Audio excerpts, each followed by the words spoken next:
Hello, कसे आहात? I hope तुम्ही मजेत असाल. आज आहे शुक्रवार. स्टेशनला गेली आणि भरपूर पाऊस पडत होता. 2 मिनिटासाठी पाऊस पडत होता.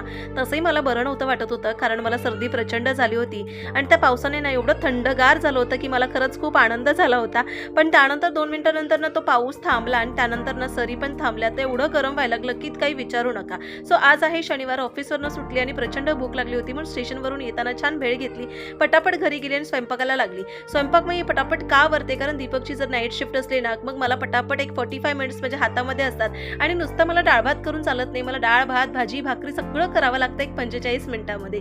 त्याच्यामध्ये मी पटापट आवरत असते. आणि मला कमेंट आली होती, की ताई तू कपडे वगैरे चेंज करत नाही. तर मला खरंच खूप आवडलं, की तुम्ही छोट्या-छोट्या गोष्टी खूप बारीकीने मला बघतात आणि छान सांगतात. खरं त्याचा मला खरंच खूप आनंद होता आणि तेच मला तुम्हाला सांगायचंय, की हो मी कपडे न चेंज करता डायरेक्ट स्वयंपाकाला बसते. पण त्या अगोदर हातपाय वगैरे धुते, फ्रेश होते, पाणी पिते आणि त्याच्यानंतर मग करते. कारण मला सगळा स्वयंपाक करायचा असतो. नुसतं डाळ भात नाही, भाजी, भाकरी सगळं करायचं असतं. त्याच्यानंतर पूर्ण घर क्लीन करायचं असतं, कारण दिवसभर आयशने काय केलं, त्याच्या ॲक्टिव्हिटी काय असतात, स्कूलचं काम वगैरे असतं, तर ते बघायचं असतं. स्वयंपाक आवरला की मग मी चेंज करते, पुन्हा फ्रेश होते, त्याच्यानंतर स्वतः जेवते, आयशला खाऊ घालते आणि त्याच्यासोबत मला वेळ देखील घालवायचा असतो. असं होतं माझा मिनी व्लॉग. आवडला तर नक्की चॅनलला सबस्क्राईब करा. बाय.